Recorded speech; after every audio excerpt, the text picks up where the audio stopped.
apa sebenarnya yang harus lebih banyak diimprove? Berarti kan ini akan jadi PR untuk dilanjutkan begitu ya terhadap penerusnya Pak Jokowi. Apa nih poin-poin yang mungkin bisa dicatat nih di awal nih Pak Aloysius?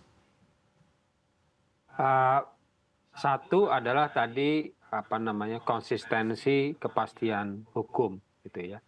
Karena memang kan apa namanya hukum di tempat kita itu kan jenjangnya begitu banyak dan seterusnya.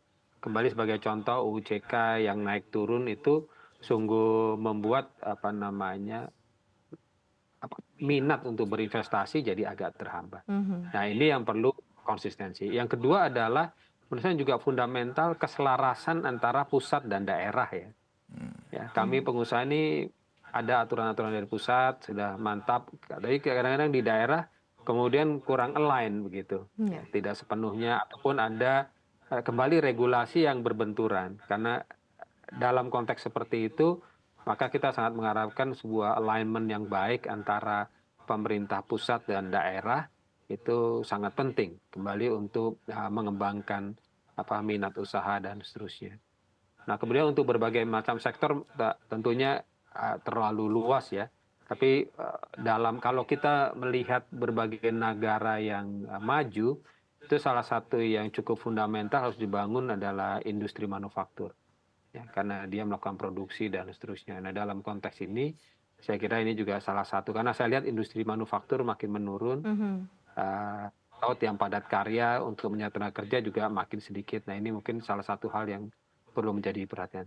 Mhm. Tentu di luar yang dari Pak Budi Arjo sampaikan, industri retail itu juga menyerap tenaga kerja yang sangat banyak dan seterusnya. Tapi itu saya kira pakarnya Pak Budi Arjo.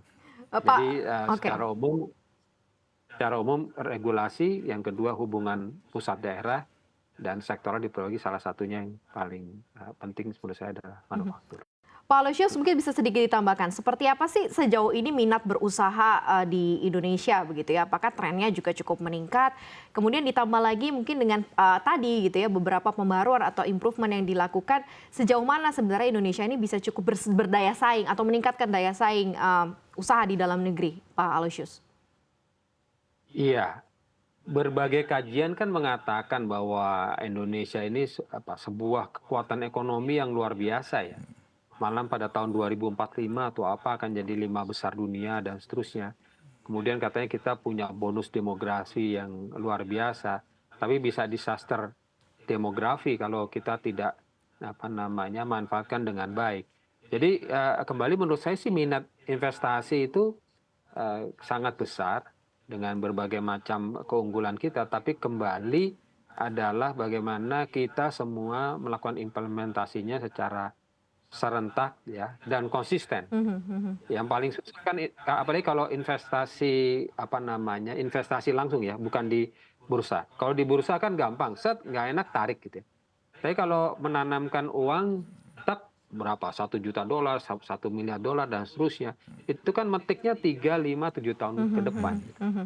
Nah, untuk itu kayak meyakinkan bahwa kita punya konsistensi dalam berbagai macam hal itu menjadi hal yang sangat penting.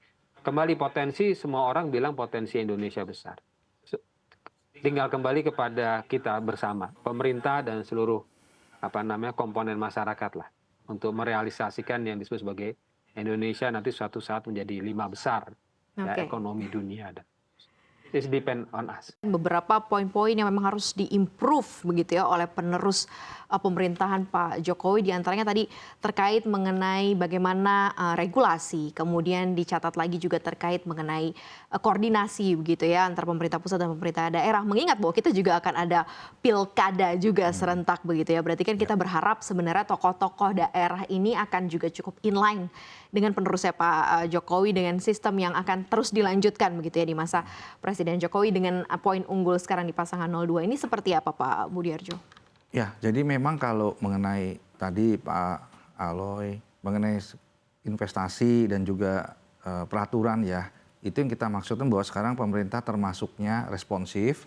Kalau dari segi kami, begitu kami ada masalah, kami cepat diterima dari Pak Menko, Pak Menteri, Pak Dirjen, itu sangat cepat untuk beraudiensi lalu forum grup diskusi. Nah, menurut kami ini yang sinyal baik ya, bahwa bahkan sampai ke level gubernur juga sangat cepat untuk kita bisa bertemu, melaporkan situasi kami. Nah, harapan kami ini bisa tetap diteruskan koordinasi cepat karena memang kita tahu birokrasi sangat besar ya. Tapi kalau dari atas sudah mempunyai kebijakan yang mendengarkan kepada asosiasi maupun pelaku usaha itu sangat bagus sekali.